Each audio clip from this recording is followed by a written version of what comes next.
welcome to another Between Two Bookshelves. I am Attilio, and I have Ashley here with me. And we do some awesome book reviews today. We are talking about The Gig Economy from Diane Mulcahy. And some quick announcements. Ashley, do you have anything you want to mention? Yeah, the only thing to keep in mind, guys, is that we are donating all of our proceeds to Room to Read. It is a nonprofit that helps children get access to education and books across the world. So it's a really great program. The way that you can help us support them is to get down below, look at all the links, and if you choose to buy the books that we're reviewing, if you do it through the links, then that gets donated to them as well. So it's really awesome. And just watching and supporting our channel. That's like it. and subscribe. So sweet. A little synopsis for The Gig Economy. Yeah, so I'll let you go ahead. You go ahead. So it's kind of a book talking about the evolution of work, I think, and how we are in a time now more than ever where we can take personal responsibility for the money that we can make. And this is kind of, to me, like an outline, a strategy of the pros and the cons of working in more of a contractor type fashion or like an independent type fashion. Is that pretty fair to say? Yeah, I think this book highlights a lot of things that people are thinking, that people are maybe curious about. If you're in a full-time job, working 9 to 5, 40 hours a week, this is a really interesting book that kind of creates an opposing viewpoint on the American dream. So it's super interesting and has a lot of great tidbits on it. And I believe she teaches a class on this. Am I right? Her gig economy class. Yeah, I think so. I think it's in a master's program somewhere. And so it's almost taught in like a little bit of a class format as far as how you can take these things and put them into your own life. So it's pretty cool. I think too, what's really important is that this is super strong for people who are employees and want to reach a goal and they're not sure if they can reach it in the current job that they're in. And like how to, like, what is that next step? But I also think that this is a book for maybe leaders and possibly just entrepreneurial type people who want to do something more with their life. And maybe that's just like use a job as stability and figure out how to supplement it with extra income. Like, I think there's a lot of ways that you can read into this book. And I think that's kind of what makes it really, really good. Overall, I kind of liked it. Yeah. And I guess we can go into the ratings. Do you have anything else you want to mention before we? No, I think let's jump in. So up first, we have readability. And for those of you who are new, we have 5 different criteria that we rate the book on, and each criteria is graded out of a 2-point scale. And so overall, the book can have a maximum of 10 points. So for readability, I think for me, it was a super easy read. Very just like basic common language. There was a lot of things that she kind of went into depth and explained, but I think it was an easy read. Not perfect. I'm not going to give it a perfect 2 because I think sometimes there were things often repeated, but maybe those things, bear repeating because they were really important. And so I'm going to give it a 1.5. Okay. Yeah, I kind of agree. It had a strong like logical progression. I feel like when you were thinking of something or you're like, yeah, but what about this issue with what you just said? I feel like she would address it pretty quick. Yeah. So I was trying to read it pretty critically, and it seemed to just kind of flow and work well. It wasn't a hard listen. I read through a little bit of it because I read through some snippets online. It was pretty straightforward. I'm gonna give it a 1.37. What a score! What a score! The first, I'm gonna go ahead and say that's the first 1.37 that we've ever given. Yeah. Okay, It wasn't cool. quite, it wasn't low, but I don't want to give it a 1.5. So Yeah, cool. So up next, we have applicability. So how easy is it to apply to your life, the concepts, and do you need to know, you kind of have to have a background in business or a background in this kind of vocabulary to be able to apply it. What did you think on that? So you know, I've hired contractors. I've worked as a contractor. I've done part-time gigs outside of a full-time job. I've started on, so I'm very well versed. I have like this entrepreneurial kind of background and sort of lifestyle and how I do a lot of my things. Yeah. And so I kind of understood it well going into this. So I don't want to say, I don't want to go too deep on it, but I do feel like it's hyper applicable. I think you just have to have the drive to take action. Yeah. And it really kind of works for everybody unless you're unemployed and you don't want to do anything. And like I mentioned before, I think this is good for leadership. I think this is good for employees. I think this is good for contractors. I think it's widely applicable. I'm going to give it a 1.75. Oh, nice. So for me, my applicability score is going to be a 1.5 again, just because I think that at least some of the things that she has suggested are like life-altering, complete pivots of what I was kind of raised thinking. I've already kind of started to make those pivots on my own as I grow up and, you know, kind of figured out what was going to work for me.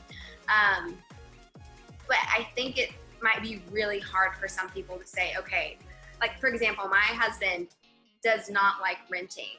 Like he wants to own everything. And in this book, in the finance section, it was kind of honed in on why, like in America, debt is so common and why we feel the need to own things. So for that instance, things like that would be a really hard pivot. I think it has a lot of good applicability as far as the things outside of maybe financial, but like selling your home and moving into an Airbnb or renting from a we live, that might be a little bit hard. So I'm going to give it a 1.5, but I think it has a really like strong set of things you can use to better your life, but maybe a little bit by little.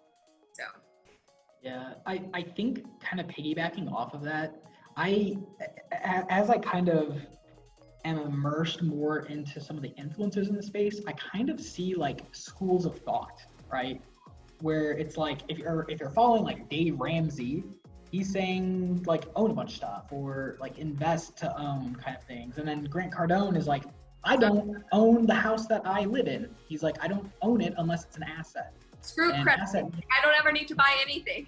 Yeah. So I see so many schools of thought out there, and you've heard the saying, success leaves clues, right? And so I see so many successful people on one side, so many successful people on the other side. So it's like, do you want to break the pattern and follow that lifestyle? Do you want to break so I don't know if there's a right or wrong answer. I think you just need to commit and follow something. And so it's like, I don't know. I kind of, I felt for this book.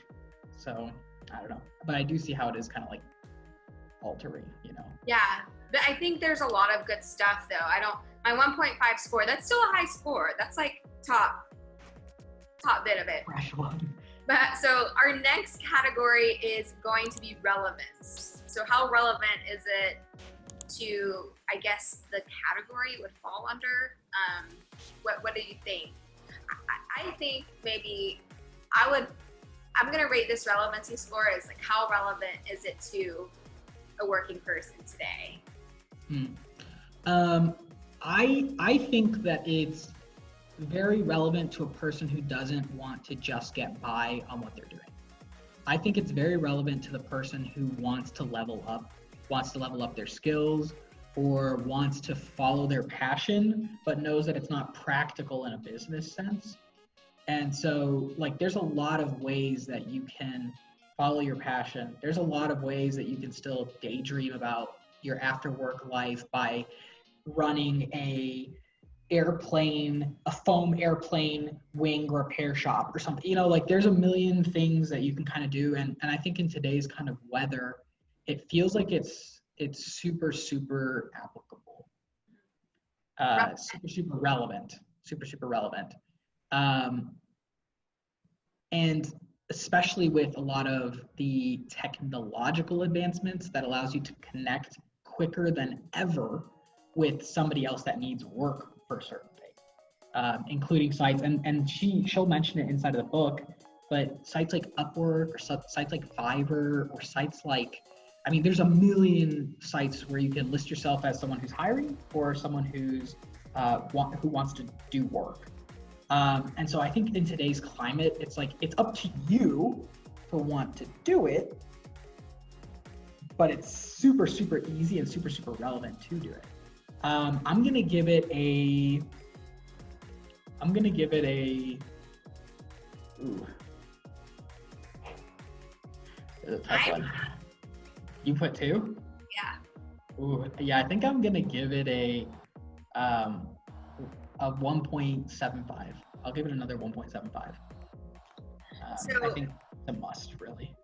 I put 2, obviously, and the reason I think that it is something that Diane Mulcahy mentions is, as we move forward, the shift as far as what type of jobs or gigs will be available in the future versus now. And I do agree, as somebody who I am a full-time employee right now, but works with a lot of contracting, but has a really dynamic work environment. And it's not, I wouldn't categorize what we do as super like typical 9 to 5 office hours. And so I already feel the shift happening. And so if you're, I don't know, I feel like even like risk averse people need to start looking into this, because it's almost more risky to have a full-time job. Even now, like in the coronavirus where you're not diversified, it's really important to at least begin to start grasping this and maybe preparing for the future, because I think that it's super important, super relevant. Even the finances, like in the financial section, I'm just like really good about learning how to save and like how that sets people apart. And it's just like the minority of people save and this, that, and the other. So I think it has a lot to do with creating a future that you want. And so it's relevant to people like that. So people who don't necessarily care about that maybe wouldn't even pick up the book in the first place. So I'm going to give it a 2. It's kind of deceptive, I think, because when you read gig economy, maybe you're thinking it's like a finance book or something, but to me, it was more of like a roadmap and like a mind shift change, I think, book. And so it's kind of interesting like that. Like when you shift your mindset where you're like, okay, I just need to think more like a business owner, like my life is a business, Yeah. and I can take jobs like these. I mean, you have to go out and get them. So that's kind of like where the shift is. You have to be able to sell yourself to get the jobs, but you get the jobs and then you have a diverse income stream. You know, you have a diverse income stream. It's less risky for businesses to have full-time employees. So having a full-time employee is risky. It puts solid cost on the business, you know, or whatever that word is. You know, I'm talking about static cost or whatever. But yeah, so it makes it less risky for businesses not to have full-time people. It makes it less risky for you not to be full-time, because if something happens, you could lose your job or some other crazy thing happen, you know, like, so it's kind of like a super mind shift change. And I can't think of a time in history where maybe like the gig economy was super, super prevalent, other than when maybe like at the beginning of time when everybody was just their own independent business, kind of. Yeah, like bartering style, kind of. So it's definitely like a mind shift change. And I think it's a mind shift change for the better. So even in the beginning of the book, she mentions bartering, like how an accountant gets free contracting because they take care of the contractors, you know, financials at the end. And so it even opens it up to things like that. So there's a lot of things to consider in this book. We're not done, but as far as relevancy, it's super relevant and I highly recommend it. to anybody who's wanting to stay ahead of the curve, like, get on this book. I need to write down my scores. Let me update them really quick. While you're writing down your scores, the next score is value versus expectation. Yes. And this is kind of an interesting score. I mention it every time. It's kind of like the almighty balancer, because if it's good, you've probably heard of it. And if you haven't heard of it and it packs a punch, this is the score that's going to give you that extra boost in these rankings. So value versus expectation for me, I actually was recommended this book from, I heard about this book actually through a guy named Dan Mulcahy. He is a big sales guy online. He talks about closing a lot. He talks about being your own salesperson for multiple organizations, because you can. So if you're a high ticket closer, so he relates it very much to being a salesperson, but this can be related to just about anything. And man, this book packed a punch. I really liked this book. I expected a little something out of it, but it's kind of tremendous. I really liked it just as a person who's like, oh yeah, I didn't realize it, but as a person who works on several businesses, like at the same time, I see this as like kind of what I'm doing. And so it feels like I'm already doing it in a lot of ways, and it packed a punch, and I really felt it. I'm actually going to give it a 2 on value versus expectation. Dang. For some fat value, and mindset shifts that I think everybody should be aware of, especially the people that I'm close to and the people that care about building a future for themselves in a less risky way. I almost feel like it's less risky to do it this way. Build up your skills, get good at your skills, and offer your skills for sale. Spend how much time you want to spend. Like the value's there. The value's there. I'm giving it a 2. For me, I didn't have a whole lot of expectation. Incredibly valuable. I mean, you guys can inference that from what we've been saying so far. But for me, this is my equalizer score. And so I'm not going to give it a 2. I'm going to give it a 1.5, just because I don't think it's a perfect book. I don't think we've come across one yet. I don't know if there is one. But I'm going to give it a 1.5. It's incredibly valuable. Again, I'm defending my score as a top tier score still, just not perfect. But it's really valuable. I just think I didn't know what to expect, and so I kind of went into it blind. I don't know if that's better or worse. So. Yeah. And last score. This brings us to our last score. Yes, the butterfly effect. Yeah. So for those of you who don't know, the butterfly effect is based on kind of something Attilio and I were talking about in the very beginning of this. Is like, some books really excite you. Some books are informative, but don't really have a call to action. But other books, which I think we both enjoy more, are those that get you up out of your seat, make you want to do something, give you butterflies in your stomach, and kind of get you excited to apply these things that it's trying to get across to you. So for me, my butterfly score is actually pretty high. I'm going to score it a 1.75 because I just think there's so much that I could be doing differently after looking at this book, or considering, or even like how she says, like having a conversation with your loved one or somebody, like, okay, what is our goal for our life? Are we doing that?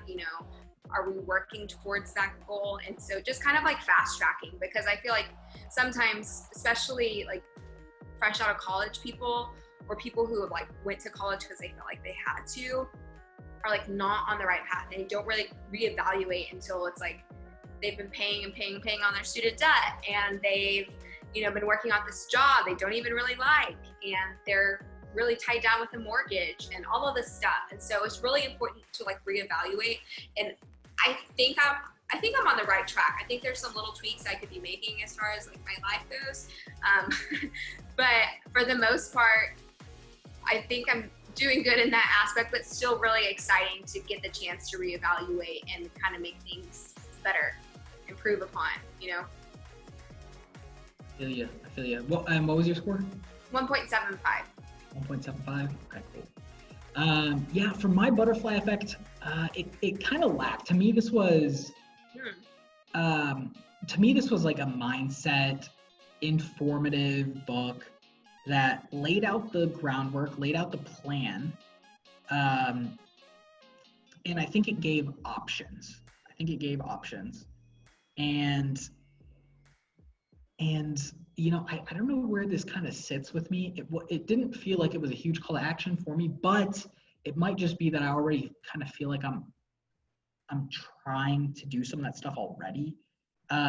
So I didn't feel like I needed to go out and take a bunch of action. I definitely felt like it opened my eyes to some things. I had heard a lot of these concepts already. And so I'm gonna give it a 1.25. I'll give it a